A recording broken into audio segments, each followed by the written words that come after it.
Madam, if आप भी life में रिसेंटली वियर्ड फील कर रहे हो, बिना रीज़न एंग्ज़ायटी हो रही है, ओवरथिंकिंग ख़त्म ही नहीं हो रही है, या ऐसा लग रहा है कि सब कुछ कंट्रोल से बाहर जा रहा है, तो शायद ये वीडियो आपके लिए आज बहुत ज़रूरी है और इसको पूरा देखना, क्योंकि ये तब आई है जब आपको इसकी ज़रूरत है। और इस वीडियो में मैं आपको ऐसी 5 साइंस बताने वाला हूँ जो शायद प्रूव कर दें कि आपकी लाइफ में जो हो रहा है बस एक कोइंसिडेंस नहीं है। एक एग्जांपल के साथ समझने की कोशिश करिए। एक लड़का था, उसका ड्रीम कॉलेज था जिसमें एडमिशन लेना उसकी लाइफ का बिगेस्ट गोल था। उसने मेहनत की, दुआ की, हर वो चीज़ की जो मुमकिन थी, पर रिजल्ट आया और वो फेल हो गया। उसे लगा अब सब खत्म हो गया, वो टूट सा गया। कुछ साल बाद उसे एक दूसरी अपॉर्चुनिटी मिली और वही चेंज कर गई उसकी लाइफ को, उसकी थिंकिंग को। उसे बाद में पता चला कि अगर उसका पहले प्लान सक्सेसफुल हो जाता तो वो उन लोगों और सिचुएशन में फंस जाता जो उसकी लाइफ बर्बाद कर देते। कभी कभी रिजेक्शन पनिशमेंट नहीं होती, प्रोटेक्शन होती है। जब लोग या अपॉर्चुनिटी सडनली चले जाए, लाइक किसी इंसान को तुम बहुत चाहते हो और वो तुम्हें रैंडमली छोड़ के चला गया, या कोई अपॉर्चुनिटी जो तुम्हें बहुत शिद्दत से चाहिए हो मगर वो भी हाथ से निकल गई। कुछ चीज़ें ऐसी होती हैं जो आपको अभी अच्छी लगती हैं बट आपके फ्यूचर में आपको हर्ट कर सकती हैं, इसलिए वो उनको हटा देते हैं। लेकिन हर बार जो तुम लूज़ करते हो वो तुम्हारे अगेंस्ट नहीं होता। कभी कभी कुछ चीज़ें इसलिए रिमूव होती है क्योंकि फ्यूचर में वो तुम्हारे काम से ज़्यादा तुम्हें हर्ट करने वाली होती है। पॉइंट नंबर 2, जब दिल बार बार वार्निंग देने लगे। कभी किसी इंसान के साथ होते हुए अंदर से अजीब फीलिंग आई है, सब नॉर्मल लग रहा हो पर दिल कह रहा हो कुछ ठीक नहीं है, कोई कोई चीज़ ठीक नहीं है, मुझे इस इंसान की एनर्जी नहीं पसंद है। और बाद में वही पर्सन या सिचुएशन प्रॉब्लम निकली। कभी तुम्हारी इनर फीलिंग सिर्फ ओवर थिंकिंग नहीं होती है, वो एक वार्निंग भी हो सकती है। और उसको समझना और पहचानना सिर्फ और सिर्फ तुम्हारे हाथ में है। तो जितनी जल्दी तुम संभल गए, जितनी जल्दी तुम जान गए, उतना अच्छा है। जब सेम प्रॉब्लम डिफरेंट फॉर्म में रिपीट हो, अगर तुम बार बार सेम पेन फेस कर रहे हो, different friend same betrayal, like तुम्हें एक दोस्त था तुम्हारा, उसने तुम्हें धोखा दिया, तुमने नए दोस्त बनाए, उन्होंने भी तुम्हें उसी टॉपिक पे उसी चीज़ पे धोखा दिया या धोखा दिया। तो ये वही हुआ ना कि तुम एक ही प्रॉब्लम को बार बार फेस करते जा रहे हो और तुम्हारे अंदर अकल नहीं आ रही है कि तुम्हें उस चीज़ से ही दूर रहना चाहिए, तुम्हें दोस्त नहीं बनाने चाहिए। इफ़ तुम्हें बार बार बीट्रेल मिल रहा है, इफ़ तुम्हें बार बार करंट लग रहा है तो तुम्हें उस तार को नहीं छूना चाहिए। इफ़ तुम्हारे कैंची से हाथ कट रहे हैं तो तुम्हें कैंची नहीं चलानी चाहिए। इफ़ तुम्हारी ज़ुबान चलाने से लोग दुखी हो रहे हैं तो चलाओ ज़ुबान, दिल खोल के चलाओ। डिफरेंट सिचुएशन और सेम स्ट्रेस हो, लाइक तुम किसी सिचुएशन में फंसे हुए हो और तुम्हारा स्ट्रेस वही हो जो तुम्हारे पास पहले से था। लाइक तुमने एक एग्ज़ाम दिया और तुमने सोचा कि नेक्स्ट में मैं अच्छे से प्रिपेयर करूँगा, लेकिन नेक्स्ट में भी वही सेम स्ट्रेस था क्योंकि तुमने कुछ किया ही नहीं। उसके लिए जब तक तुम स्टैंड नहीं लोगे, जब तक कुछ करोगे नहीं, तब तक वो चीज़ ठीक नहीं होने वाली। ये चीज़ तुम्हारे दिमाग में कब आएगी? तो हो सकता है लाइफ तुम्हें कुछ समझाना चाह रही हो, जब तक लेसन समझ नहीं आता पैटर्न रिपीट होता रहता है। समझ में आया? तो तुम उस चीज़ को समझने की कोशिश करो, उस चीज़ को अपनी लाइफ से निकाल के फेंकने की कोशिश करो। इफ़ मुझे इफ़ मुझे इस सॉकेट में हाथ डालने से करंट लग रहा है तो मैं इसको बार बार इसमें हाथ नहीं डालूंगा, मैं इसको खुद फेंक दूंगा। जब एकदम से सब कुछ खराब होने लगे, कभी कभी एक फेज आता है जहाँ सब कुछ रॉन्ग लगता है, सब कुछ बिखर सा जाता है।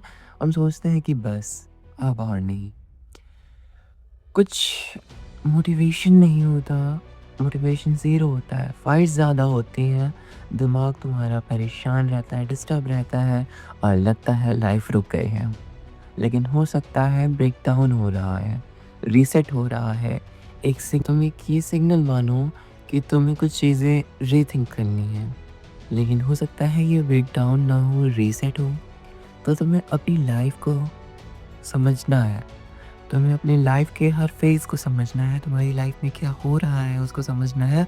तुम किस चीज़ से आगे जा रहे हो उसको तुम्हें समझना है, किस चीज़ में तुम रुक रहे हो, तुम्हें उसको समझना है। तुमने अपनी ज़िंदगी में क्या किया है तुमको उसको समझना है। तुमको हर वो चीज़ समझनी है जो चीज़ तुम्हारी लाइफ में है। क्योंकि जो तुम्हारी लाइफ में है वो हर चीज़ तुम्हारी लाइफ के लिए इम्पोर्टेंट है। और अगर तुमने एक भी चीज़ को मिस किया, एक भी चीज़ को छोड़ा, तो तुम्हारी लाइफ अधूरी रहने वाली है। तो हर एक्सपीरियंस गैदर करो, हर चीज़ करो, लेकिन उतनी ही करो जितनी तुम्हारे लिए अच्छी हो। और इफ़ तुम्हें किसी चीज़ से नेगेटिव एनर्जी फ़ील हो, उसको तुरंत अपनी ज़िंदगी से निकाल के भाड़ में फेंक दो। इफ़ तुम्हें भाड़ नहीं पता तो एक कढ़ाई होती है गरम तेल की, उसमें डाल दो।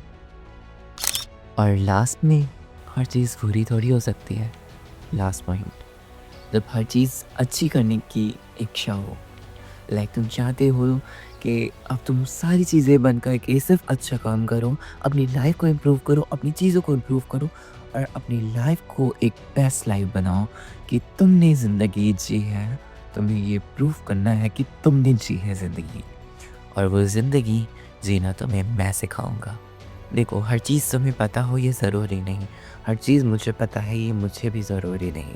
लेकिन मैं अगर उस चीज़ को समझ रहा हूँ तो वो चीज़ मैं आपको समझा सकता हूँ। इफ़ मैंने उस चीज़ के बारे में स्टडी नहीं की, उस चीज़ को समझा नहीं, तो मैं यहाँ पे आके सिर्फ भौंक सकता हूँ। आपको कुछ बता नहीं सकता, आपको यहाँ से कुछ दे के भेज नहीं सकता। लेकिन मेरी हर वीडियो में यही कोशिश रहती है कि मैं आपको हर चीज़ दे के भेजूँ, फिर भी आपका कोई सपोर्ट नहीं मिलता। खैर, उसको छोड़िए।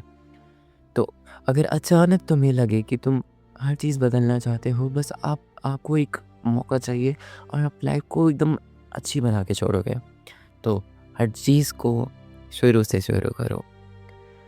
एक एनीमे देखा है मैंने, देखोगे तो तुम्हें पता चलेगा कि बंदा चाहे जितनी बार हार जाए, वो उतनी बार खड़ा होता है और उतनी बार खड़ा होने के बाद वो और ताकतवर होता है। हाँ, उसके लाइफ में कई सारी चीज़ें हुई कि वो मेंटली परेशान हो, उसने मरने की कोशिश की और उसने बहुत सारी चीज़ें की। लेकिन आखिर में उसने अपना बेस्ट दे के सबको बचाया। उसी तरह से आपको अपनी लाइफ को बचाना है। किसी और के लिए नहीं तो अपने लिए करो, क्योंकि इफ़ तुम्हारा कोई नहीं डिज़र्व करता, तुम अपना बेस्ट डिज़र्व करते हो। समझ में आया? तो इसके लिए तुम कई चीज़ें कर सकते हो। फ़ोन एडिक्शन छोड़ सकते हो, नेगेटिविटी छोड़ सकते हो, नेगेटिव लोगों से दूर रहना शुरू कर सकते हो, डिसिप्लिन बना सकते हो अपनी लाइफ में और उस डिसिप्लिन से तुम्हारी लाइफ इम्प्रूव हो ही जानी है। क्योंकि इस तुम्हारी लाइफ में कुछ इम्पोर्टेंट है तो वो है डिसिप्लिन, और डिसिप्लिन से ज़्यादा किसी की लाइफ में कुछ इम्पोर्टेंट नहीं है। उस फीलिंग को लाइटली मत लो। कभी-कभी यही मोमेंट होता है तुम्हारी लाइफ को टर्निंग पॉइंट देने के लिए। यही एक टर्निंग पॉइंट है जो तुम्हारी लाइफ को यहाँ से यहाँ ले जाएगा। लाइक तुम अभी यहाँ पे पड़े हुए हो धरती पे, ये मेरा हाथ है, ये तुम पड़े हुए हो और अब तुम्हारी लाइफ का वो मोमेंट आ रहा है जिससे तुम उछल के गिरोगे नहीं, यहाँ आ जाओगे और फिर तुम और इम्प्रूव करोगे और ऊपर चले जाओगे। देखो, उतार और चढ़ाव ज़िंदगी का एक बहुत महत्वपूर्ण हिस्सा है, जिसको आपको महसूस करना उतना ही महत्वपूर्ण है जितना अपनी ज़िंदगी को जीना है। तो उतार और चढ़ाव दोनों आते रहेंगे, मगर आपको अपनी ज़िंदगी में हमेशा अपना बेस्ट करना है ताकि एंड में कोई रिग्रेट ना रहे। तो जो फीलिंग आपको आ रही है कि आप सब बदल दोगे, उसको अपना टर्निंग पॉइंट बनाओ और उसको ही अपनी जीत का एक हसीन मौका बनाओ। हो सकता है कि आपकी लाइफ में अभी कुछ अच्छा ना हो रहा हो या अच्छा हो रहा हो और आपको वो चीज़ें अनफेयर या फेयर लग सकती हैं। लेकिन हर चीज़ जो हर्ट करती है वो आपको डिस्ट्रॉय करने के लिए नहीं होती है। कुछ चीज़ें आपको बेटर वर्ज़न देने के लिए होती हैं, आपके अच्छे बनने के लिए होती हैं। आपको अपनी बेस्ट लाइफ का एक बेस्ट मोटिव सेट करना होगा, एक गोल जो कि आपकी इम्प्रूवमेंट की ओर ले जाएगा आपको। और आपको एंड फील किया हो तो कमेंट में लिख दो आई ट्रस्ट गॉड। और हाँ, इस छोटे से भाई को सब्सक्राइब कर देना, क्योंकि मैं अपना बेस्ट देता हूँ हर चीज़ में। मैं डेली इम्प्रूव कर रहा हूँ, हर रोज़ इम्प्रूव कर रहा हूँ और आपको भी करना चाहिए। Love you guys, bye bye.